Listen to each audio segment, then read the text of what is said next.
ফেনীতে ভয়াবহ বন্যায় পানিবন্দী ও বিদ্যুৎহীন ৩ লাখ মানুষ। ৮ জেলায় পরিস্থিতি আরও অবনতির শঙ্কা। নজিরবিহীন বন্যায় নাকাল ত্রিপুরা। ছাত্র জনতার আন্দোলন দমাতে হত্যাকাণ্ড সহ মানবাধিকার লঙ্ঘনের ঘটনা তদন্তে ঢাকায় জাতিসংঘ প্রতিনিধি দল। আত্মগোপনে থাকা সাবেক পার্বত্য প্রতিমন্ত্রী কুজেন্দ্র লাল ত্রিপুরার বিরুদ্ধে নারী কেলেঙ্কারি ও অর্থ আত্মসাৎ সহ নানা অপকর্মের অভিযোগ। বিচার দাবি ভুক্তভোগীদের। দেখছিলেন সংবাদ শিরোনাম, এবারে বিস্তারিত। ভারী বৃষ্টি ও উজানের ঢলে দেশের ৮টি জেলায় ভয়াবহ বন্যায় পানিবন্দী লাখো মানুষ। ব্রাহ্মণবাড়িয়ার আখাউড়া ও নোয়াখালীর ফুলগাজীতে 2 জনের মৃত্যু হয়েছে। এছাড়াও ফেনীর পরশুরামে নিখোঁজ রয়েছে 1 জন। খাগড়াছড়িতে বন্যা পরিস্থিতির আরও অবনতি হয়েছে। সারা দেশের সাথে বিচ্ছিন্ন হয়ে গেছে জেলার সড়ক যোগাযোগ। ফেনীতে বন্যা নিয়ন্ত্রণ বাঁধের 17টি ভাঙন অংশে পানি ঢুকে প্লাবিত হয়েছে 100 গ্রাম। 1 মাসের ব্যবধানে তৃতীয় দফায় ভয়াবহ বন্যার কবলে পড়ল পরশুরাম, ফুলগাজী ও ছাগলনাইয়া উপজেলার লাখো মানুষ। বন্ধ রয়েছে যান চলাচল, বিচ্ছিন্ন বিদ্যুৎ সংযোগ। মুহুরী নদীর পানি ঢুকে নোয়াখালীর 9 উপজেলায় বন্যা পরিস্থিতির আরও অবনতি হয়েছে। নতুন করে জেলার অনেক এলাকা বন্যার পানিতে প্লাবিত হচ্ছে। 20 লাখ মানুষ পানিবন্দী হয়ে পড়েছে। খাগড়াছড়ি শহরের অধিকাংশ এলাকাই পানির নিচে। শহরের শাপলা চত্বর, উত্তরগঞ্জপাড়া, শান্তিনগর, মেহেদিবাগের অধিকাংশ ব্যবসা প্রতিষ্ঠান পানির নিচে। অনেক এলাকায় মানুষ আশ্রয় নিয়েছে ঘরের ছাদে। বিদ্যুৎবিহীন জেলা। সারা দেশের সাথে বিচ্ছিন্ন হয়ে গেছে জেলার সড়ক যোগাযোগ। এদিকে কুমিল্লার গোমতী নদীর পানি এখনও বিপদসীমার উপরে। হবিগঞ্জে পাহাড়ি ঢল অব্যাহত বৃষ্টিতে খোয়াই নদীর পানি বেড়ে ভোররাত থেকে লস্করপুর, জামালবাদ সহ 5টি জায়গায় বাঁধ ভেঙে লোকালয় সহ তলিয়ে গেছে কয়েক শতাধিক হেক্টর সবজির সহ কৃষি জমি। এদিকে ত্রিপুরা সহ উত্তর পূর্ব ভারতের বিস্তীর্ণ অংশে বন্যা পরিস্থিতির আরও অবনতি হয়েছে। দক্ষিণ ত্রিপুরা, গোমতী ও খোয়াই জেলায় প্রাণহানি হয়েছে অন্তত 10 জনের। বাস্তুচ্যুত হয়েছে 34,000-এরও বেশি মানুষ। সোমবার থেকে টানা বৃষ্টির কারণে আবহাওয়া বিষয়ক দ্বিতীয় সর্বোচ্চ সতর্ক সংকেত অরেঞ্জ অ্যালার্ট জারি করেছে আবহাওয়া বিভাগ।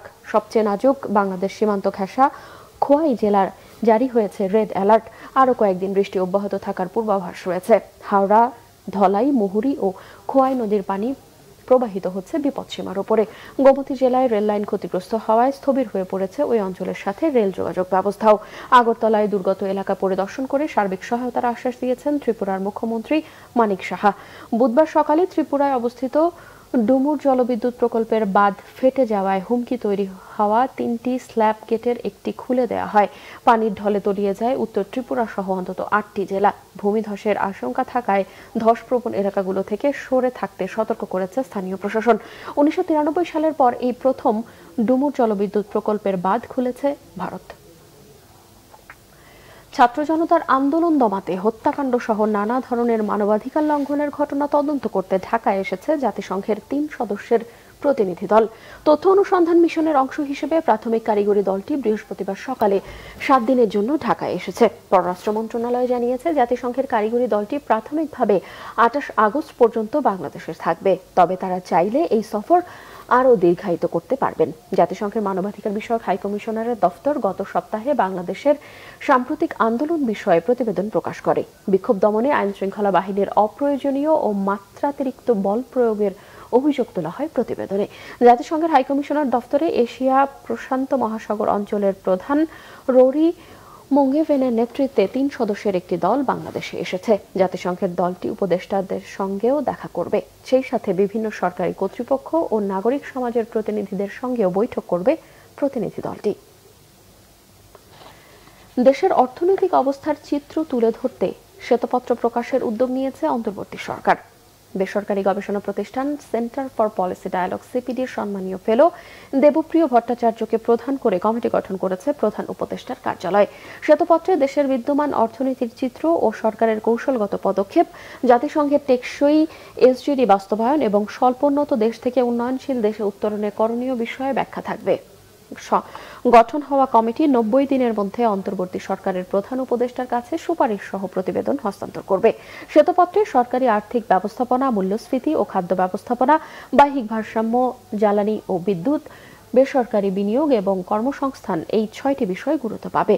আওয়ামী লীগ সরকারের দুর্নীতি, অর্থ পাচার ও অপরিপক্ক প্রকল্প এবং দেশি বিদেশি ঋণ গ্রহণের কারণে দেশের অর্থনৈতিক পরিস্থিতি নাজুক হয়ে পড়েছে।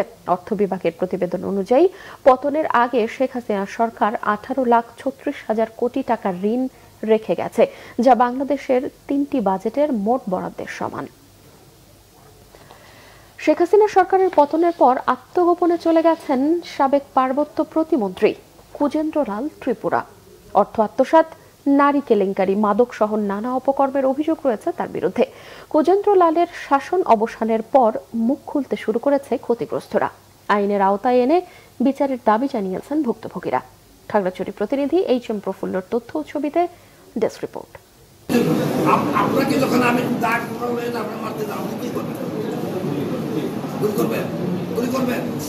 কিছুদিন আগেও এভাবেই সাধারণ মানুষ ও প্রতিপক্ষকে শাসিয়েছেন সাবেক পার্বত্য প্রতিমন্ত্রী আওয়ামী লীগ নেতা কুজেন্দ্রলাল ত্রিপুরা। দলীয় কার্যালয়ে কুজেন্দ্রলালকে শেষবার দেখা গিয়েছিল 4 আগস্ট সন্ধ্যায়। প্রত্যক্ষদর্শীরা জানান, তার হুকুমেই জেলার বিভিন্ন এলাকায় ভাঙচুর ও জেলা বিএনপির সভাপতির বাসভবনে আগুন দেয় আওয়ামী লীগের নেতাকর্মীরা। 5 আগস্ট শেখ হাসিনা সরকারের পতনের পরপরই তিনি আত্মগোপনে চলে যান। পরে বিক্ষুব্ধরা হামলা চালায় তার বাসভবনে। এই কুজন বাবুর জ্বালা খাগড়াছড়িতে কেউ শান্তি পায় নাই। আমি কোনো রাজনৈতিক দলের সাথে জড়িত নই। দফায় দফায় আমার বাড়িঘর ভাঙচুর করা হয়েছে। মানুষের যেখানে ভাসে ঘর বাড়ি ভাঙচুর, লুটপাট, রাহাজানি সবকিছু কুজেন্দ্রলাল ত্রিপুরা তার বাহিনীর আন্ডারে, সংঘবন্ধুদের আন্ডারে ঘটনা ঘটা হয়েছে। আমি চিরাঙে থাকি এবং চিরাং পলাহায় করি, কিন্তু আওয়ামী লীগের আমলে আমার নামে 5টা মিথ্যা মামলা দেওয়া হয়, প্লাস আমার ঘর বাড়িগুলো ভাঙা হয়। অন্য বাড়িতে ঘুমাইতে হয়েছে, জঙ্গলে পাহাড়ে লুকায় থাকতে হয়েছে, যার কারণে অনেক নির্যাতনের শিকার হয়েছে আমরা বিগত এই 15 বছরে। খাগড়াছড়ির আলুটিলার বিলাসবহুল রিসোর্ট এবং সাজেকের খাসরাং রিসোর্টও তার নানা অপকর্মের সাক্ষী বলে অভিযোগ স্থানীয়দের। স্বপ্নে এগুলোর সাথে সে প্রস্তুতি করতো, সেগুলো তো এমনি মোবাইলে ভাইরাল হয়ে গেছে। এনএলএফটির প্রেসিডেন্ট বিশ্ব দেববর্মা এবং অর্থ সম্পাদক বিনয় এবং আন্তর্জাতিক শাখার দায়িত্বে সুবীর দেববর্মা ওরূপে মেজর দিয়ে আমরা তার বাসায় সার্বক্ষণিক অবস্থান করতো। খাই দেয়, গান টান করে, এখন কেউ জন আমি একা পাহাড়ে দেয় বাসায় কেউ নাই, মানে তালা দিয়ে বলে সময় আছে। দুদকে কুজেন্দ্রলালের অবৈধ সম্পদের অনুসন্ধান করতে গেলে প্রভাব খাটিয়ে তদন্ত কর্মকর্তাকেই বদলি করা হয় বলেও অভিযোগ রয়েছে। এখন একটা পরিবর্তিত সময়, এই সময়ে দুর্নীতিবাজদেরকে আসলে বিচারের মুখোমুখি দাঁড় করানো উচিত। ওনাদের মামলাগুলো সুষ্ঠু তদন্ত হওয়া উচিত। ওই মামলায় আমাদের যে সমস্ত আসামি রয়েছেন তাদেরকে ধরার জন্য আমাদের খাগড়াছড়ি জেলার মানবিক পুলিশ সুপার জনাব মুর্তজা পিপিএম মহোদয়ের নির্দেশনায় আমরা এই পর্যন্ত বিভিন্ন জায়গায় অভিযান অব্যাহত রেখেছি। Bangla vision news desk. এই ছিল এখনকার মতো। পরের সংবাদ সকাল 11টায়। এছাড়াও বাংলা ভিশন সংবাদ ও সংবাদ সংশ্লিষ্ট অনুষ্ঠান দেখতে ভিজিট করুন www.bbnews24.com ও facebook.com/banglavishnnews এবং সাবস্ক্রাইব করুন youtube.com/banglavishnnews। এতক্ষণ সঙ্গে থাকায় ধন্যবাদ সবাইকে।